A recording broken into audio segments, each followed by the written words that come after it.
For the position in India, one of the most landmark cases is R.G. Anand versus Deluxe Films and others. It's a 1978 Supreme Court decision. The court held where the same idea is being developed in a different manner, similarities are bound to occur. In such a case, the courts should determine whether or not the similarities are on fundamental or substantial aspects of the mode of expression adopted in the copyrighted work.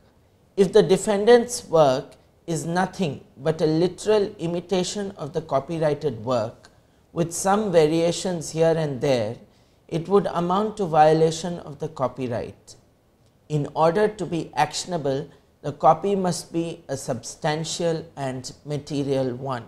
The court also went on to say that one of the surest and the safest tests to determine whether or not there has been a violation of copyright is to see if the reader, spectator or the viewer, after having read or seen both the works, is clearly of the opinion and gets an unmistakable impression that the subsequent work appears to be a copy of the original.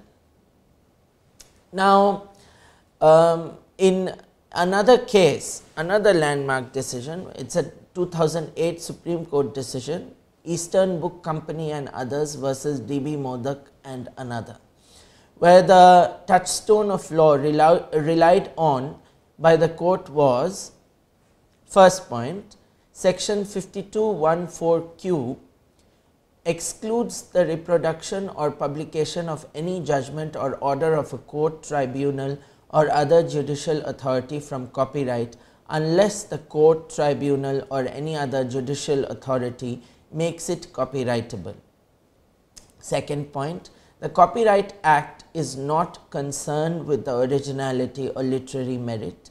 Third point, a copyrightable derivative work should be original in the sense that by virtue of selection, coordination or arrangement of pre-existing data contained in the original work, the new derivative work is somewhat different in character.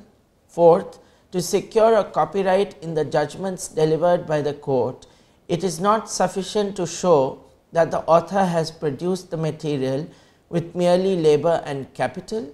Fifth, derivative work produced by the author must have some distinguishable features and adds flavor to raw text of the judgments delivered by the court.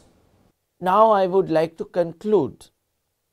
So, originality is important in understanding copyrightability of a work in question, and the tests for determining originality have evolved over time to form the present standard of test as laid down in Feist Publications or CCH Canadian Limited or Eastern Book Company case.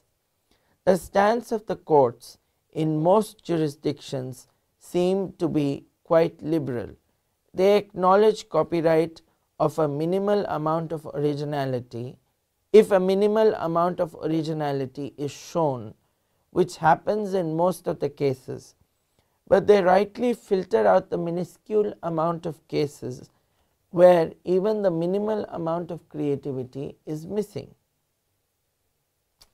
The present regime bars such mechanical copying work from entering the copyright regime.